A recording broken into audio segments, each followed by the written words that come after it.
حضرت حسن بصری رضی اللہ تعالیٰ عنہ فرماتے ہیں اپنی توبہ کا واقعہ، فرماتے ہیں کہ میں امیر کبیر شخص تھا اور بصرہ کے بازاروں کے اندر دکھی پریشان لوگوں کی مدد کے لیے بھی نکلتا تھا۔ ایک دن میں بازار میں جا رہا تھا کہ ایک خاتون مجھ کو نظر آئی، اتنی خوبصورت جیسے چاند کا ٹکڑا ہو۔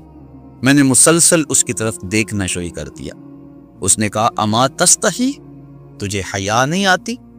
مجھے دیکھے جا رہے ہیں؟ کہتے ہیں میں نے کہا من کس سے حیا کر؟ تو اس عورت نے کہا فمن یعلم خائنۃ الاعین وما تخفی الصدور، اس سے حیا کرو جو دلوں کے بھید جانتا ہے، جو آنکھوں کی خیانت کو جانتا ہے، اس سے حیا کرو۔ کہتے ہیں یہ بات تو بہت بڑی تھی، لیکن اس کا حسن ایسا تھا کہ مجھے اس کے باوجود اس کی طرف رغبت رہی اور میں مسلسل اس کو دیکھتا رہا۔ اس نے پھر مجھے کہا کہ کیا معاملہ ہے کہ تم میری طرف دیکھنا چھوڑتے نہیں ہو، کون سی چیز پسند آئی؟ تو کہتے ہیں میں نے اس کو کہا کہ تیری جھیل سی آنکھوں میں ڈوبنا چاہتا ہوں اور یہ میرے لیے ایک باعث کشش ہے۔ اس نے کہا تم رکو، شاید تمہارا مطلوب پورا ہو جائے۔ میں وہاں رکا اور وہ اپنے گھر چلی گئی۔ تھوڑی دیر کے بعد اس کی خادمہ تشت کے اوپر کپڑا ڈالا ہوا ہے اور میرے طرف پڑھایا۔ کہتے ہیں میں نے جب کپڑا اٹھایا تو اس کے اندر اس کی 2 آنکھیں تھی اور اس کے اوپر لکھا ہوا تھا کاغذ کے ٹکڑے پہ لا اريد عینا یفتتن بسببها احدا، میں ان آنکھوں کو رکھنا ہی نہیں چاہتی جس کی سبب سے ایک مومن فتنے میں پڑ جائے۔ کہتے ہیں کہ میں نے اپنی داڑھی کو پکڑا اور زاروں کے تار رونے لگا۔ میں نے کہا اے حسن بصری کو اس عورت سے بھی گیا گزرا، اتنا خوف اس کے سینے کے اندر؟ کہتے ہیں میں داڑھی کو پکڑ کے زاروں کے تار رویا اور گھر چلا گیا۔ ساری رات میں نے توبہ میں گزارا۔ جب صبح کا سپیدہ طلوع ہوا میرے دل میں خیال آیا جس نے اپنی آنکھیں وار دی اس سے بھی تو معذرت کر رہا ہوں، اللہ سے تو معافی ملی۔ کہتے ہیں کہ میں صبح اٹھا اور جب اس عورت کے گھر کے دروازے کے قریب پہنچا تو اس کا جنازہ نکل رہا۔ میں پھر بڑا پریشان ہوا، واپس آیا، سارا دن مشکل میں گزارا۔ رات جب میں سویا تو وہ عورت مجھے خواب میں ملی۔ میں نے کہا کہ مجھے کوئی وصیت کرو، تو اس نے کہا اذا خلوتا فاذکر اللہ، میں تجھے وصیت یہ کرتی ہوں جب تم تنہائی میں ہوا کرو تو اللہ کو یاد کیا کرو۔ وَإِذَا أَصْبَحْتَ وَأَمْسَيْتَ فَاسْتَغْفِرِ اللَّهَ وَتُبْ إِلَيْهِ، اور جب تم صبح کرو یا شام کرو تم استغفار پڑھا کرو اور اللہ سے توبہ کیا کرو۔ حضرت حسن بصری فرماتے ہیں کہ اس عورت کا یہ عمل مجھے توبہ کے راستے پہ ڈال لیا، پھر وہ حسن بصری زمانے کے امام اور مقتدا بنے۔ تو انسان جب عبرت حاصل کرنے پہ آتا ہے تو ایسے اسباب اس کے لیے مہیا ہو جاتے ہیں، توبہ کرنے میں دیر نہیں کرنی چاہیے۔ بعض بات بندہ سوچتا ہے کہ ابھی میرے بڑے کام پڑے ہوئے ہیں، جب میں بوڑھا ہوں گا میں ریٹائرمنٹ لے لوں، میں بچوں کی شادیاں کر لوں، بس پھر فراغت ہو جائے گی، بچے کاروبار سنبھال لیں گے، پھر میں ہوں گا، مسجد ہوگی۔ یہ ایسا بندہ کہہ رہا ہے جس کی ملک ایک سانس بھی نہیں ہے، جو ایک سانس کا بھی مختار نہیں ہے، اور ایسے بات کر رہا ہے جس طرح سب کچھ اس کے قبضے میں ہو۔ تو توبہ کے اندر تاخیر نہیں کرنی چاہیے۔ بنی اسرائیل کے اس شخص کا واقعہ آپ کو پہلے بھی شاید میں نے کسی مجلس کے اندر عرض کیا تھا کہ جس کو طول عمل نے برباد کر دیا، اس کی نیکیوں کی وجہ سے اس کو خبر پہنچی کہ اس کی عمر 1000 سال ہے، تو اس نے کہا جب میری عمر اتنی لمبی ہے تو پھر میں عبادت کی بھٹی کے اندر کیوں جلتا رہوں؟ میں 900 سال گناہ کر لیتا ہوں اور 100 سال قبل توبہ کر لوں گا اور گناہوں کی معافی چاہوں گا۔ 900 سال گناہ کرتا رہا، 100 سال جب باقی رہا، خیال آیا، پھر سوچا ابھی بڑا وقت پڑا ہوا ہے، میں 90 سال مزید گناہ کر لیتا ہوں، 10 سال قبل میں جو ہے وہ توبہ کر لوں گا۔ 10 سال رہ گئے، پھر خیال آیا 9 سال گناہ کر لیتا ہوں، 1 سال قبل توبہ کر لوں۔ جب 1 سال رہ گیا پھر توبہ کی سوچ آئی تو کہنے لگا 12 ماہ ہوتے ہیں سال کے، میں 11 ماہ تک گناہ کر لیتا ہوں، 1 ماہ قبل توبہ کر لوں گا۔ پھر 1 ماہ بھی گزرا، ہفتے تک بات پہنچی، حتیٰ کہ 1 دن رہ گیا، اور پھر وہ کہتا تھا بھی فلاں فلاں گناہ میرا رہتا ہے وہ میں کروں۔ ایسی لت پڑ گئی تھی گناہ کہ بنی اسرائیل کا وہ شخص کہ جو اس انتظار میں تھا کہ بس یہ گناہ کروں اور یہ گناہ کروں پھر توبہ کر لوں گا، اچانک موت آئی اور موت نے اس کو دبوچ لیا اور وہ توبہ کے بغیر مر گیا۔ تو طول عمل، لمبی امید کہ ابھی وقت میرا بڑا پڑا ہوا ہے، پہلے تو پتہ ہی نہیں ہے کہ وقت موجود بھی ہے یا کہ نہیں، اگلی سانس آئے گی یا کہ نہیں، دوسری بات جو کیفیت اب ہے پتہ نہیں آگے ہو یا نہ ہو۔ شیطان کو جتنی مہلت دو گے، جتنی بیماری گھر کر جائے گی، اس قدر ہی اس کا ختم ہونا مشکل ہے۔ اس لیے جب گناہ کرے تو فوراً توبہ کر لے، گناہ مٹ جاتا ہے۔ اور اگر انسان کہتا ہے کہ نہیں یہ کر لوں پھر توبہ کروں گا، تو توبہ کو مؤخر کرنا انسان کو گناہ پر دلیر بنا دیتا ہے۔ اور ایک حدیث میں آتا ہے جب انسان گناہ کرتا ہے تو اس کے دل پر ایک سیاہ نقطہ پڑتا ہے، اگر وہ توبہ کر لے تو وہ مٹ جاتا ہے، دل شفاف ہو جاتا ہے۔ لیکن اگر وہ توبہ نہ کرے پھر دوبارہ گناہ کرے تو دل پر ایک اور سیاہ نقطہ پڑ جاتا ہے، پھر وہ گناہ کرتا رہتا ہے اور دل کے اوپر سیاہی پھیلتی رہتی ہے، حتیٰ کہ ایک دن آتا ہے کہ پورا دل اس سیاہی کی لپیٹ میں آ جاتا ہے۔ اور جب پورا دل سیاہ ہو جائے پھر گناہ کر کے بھی اس کو ندامت اور شرمندگی نہیں ہوتی۔ مومن تو جب گناہ کر بیٹھتا ہے تو محسوس کرتا ہے جس طرح پہاڑ کے نیچے آ گئے، ابھی گر جائے گا اور مجھے کچل دے گا۔ اور منافق یہ سمجھتا ہے گناہ کرنے کے بعد کہ بدن پہ مکھی بیٹھی تھی، ہلکے سے اشارے سے میں نے اس کو اڑا دیا، وہ مکھی کے بیٹھنے جیسی کیفیت کا احساس کرتا ہے منافق۔ تو جب دل سیاہ ہو جائے تو بندہ گناہ پہ گناہ کرتا ہے، زندگی گناہوں سے وچھڑی ہوئی گزرتی ہے، لیکن توفیق توبہ نہیں ملتی۔ صاحبو، زندگی بیت رہی ہے، ایک ایک لمحہ کٹ رہا ہے، ہم لمحہ لمحہ موت کے قریب ہو رہے ہیں، ہم سمجھتے ہیں ہم بڑے ہو رہے ہیں لیکن نہیں، ہم چھوٹے ہو رہے ہیں۔ جب گنتی الٹی شروع ہو جائے کام جلدی زیرو تک پہنچ جاتا ہے، سانسوں کی الٹی گنتی شروع ہے اور ہم لمحہ لمحہ قریب ہو رہے ہیں۔ رمضان کا موسم ہے، جمعۃ المبارک کا یوم سعید ہے، سہانی گھڑیاں ہیں، امٹتی ہوئی رحمتوں کی برسات ہے۔ فرمایا حدیث میں کہ ایک ساتھ جمعۃ المبارک میں ایسی ہوتی ہے جس میں جو دعا مانگو اللہ اسے قبول فرما لیتا ہے۔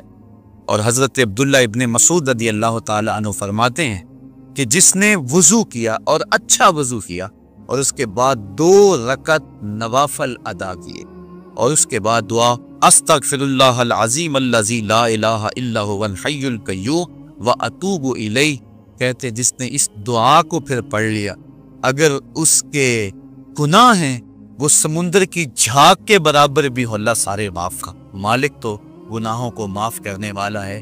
ہم ہی جہنم میں چھلانگے لگا رہے ہیں لیکن وہ تو کہتا ہے آج وہ میری رحمت کے دروازے کھلے ہوئے ہیں، اسیاں سے کبھی ہم نے کنارہ نہ کیا، تو نے بھی مگر دل آزردہ ہمارا نہ کیا، ہم نے تو جہنم کی بہت تدبیر کی، تیری رحمت نے بے قد گوارا نہ کیا۔ اس کی رحمتیں بندے کو آوازیں دے رہی ہے، یا ایھا الانسان ما غرک بربک الکریم، اے انسان تجھے کریم رب کے دروازے سے کس نے ہٹا لیا؟ الذی خلقک فسواک فعدلک فی ای صورت ما شاء رکبک، جس نے تجھے پیدا کیا، جس نے تجھے تخلیق کیا، تجھے حسن اور جوانی دی، تیرے اعضاء کو توازن اور اعتدال دیا۔ ذرا دیکھ تو صحیح، ماضی کو جھانک کر کے تو دیکھ، تیرے ہاتھ تھے پکڑنے کا سلیقہ نہیں تھا، تیری ٹانگیں تھی چلنے کا طریقہ نہیں تھا، تیری زبان تھی بولنے کا اسلوب تجھے نہیں آتا تھا، تو دودھ بھی مانگنا ہوتا تو روتا تھا۔ ہم نے تیری ماں کے سینے میں تیرے لیے پیار ڈال دیا، اگر ماں کے سینے میں پیار نہ ڈالتے بتا تو بچ جا، تیری گندگی سے تھڑ جاتا تھا، ماں صاف کرتی تھی، اگر ماں کے سینے میں یہ پیار نہ ہوتا تجھے کیڑے پڑ جاتے۔ آج تیری چھاتی میں زور ہے، آج ہاتھیوں کو تو بٹھا لیتا ہے، آج شیروں کو تو نچا لیتا ہے، زمانہ تیرا باج گزار ہے، آج تو منسٹر ہے، آج تو مولوی ہے، آج تو مفتی ہے، آج تیرے نام کی دہائی ہے، آج تو عہدہ قضا پہ فائز المرام ہے، آج تو عہدہ صدارت پہ فائز المرام ہے، آج تو ناظم ہے، آج دولت کی ریل پیل تیرے گھر میں ہے، آج تیری فوجیں تیرے پشت پہ ہیں، آج کوئی تجھے پوچھنے والا نہیں، لیکن ذرا پلٹ کے دیکھ کہ ماضی میں تو تھا کیا۔ اچھا پیچھے نہیں پلٹ کے دیکھنا تو ذرا آگے پلٹ کے دیکھ، پھر دوبارہ ہو کوئی حالت، ڈنڈے کو پکڑ پکڑ کے چلے گا، پھر ڈنڈا بھی جواب دے گا، چارپائی سے لگ گیا، فالج ہو گیا، گھر والوں نے 4 دن تو بڑی خدمت کی، آخر انہوں نے بھی کام پہ جانا، پھر بیویوں کے سپرد کر کے چلے گئے، کتنی دیر خدمت ہوگی؟ اب سارے تنگ آ گئے، آہستہ آہستہ منہ سے یہ دعائیں نکلنے لگی، اللہ بابے کو پردہ دے دے تو ٹھیک ہے، بتا ہم تجھے پردہ نہ دیتے تو کیا کرتا؟ ہم نے زندگی دی، یہ بھی ہمارا احسان، اب تو اس حالت میں ہے کہ تیرا دھر مارا گیا، چارپائی پہ لگ گیا، بولو براز اوپر،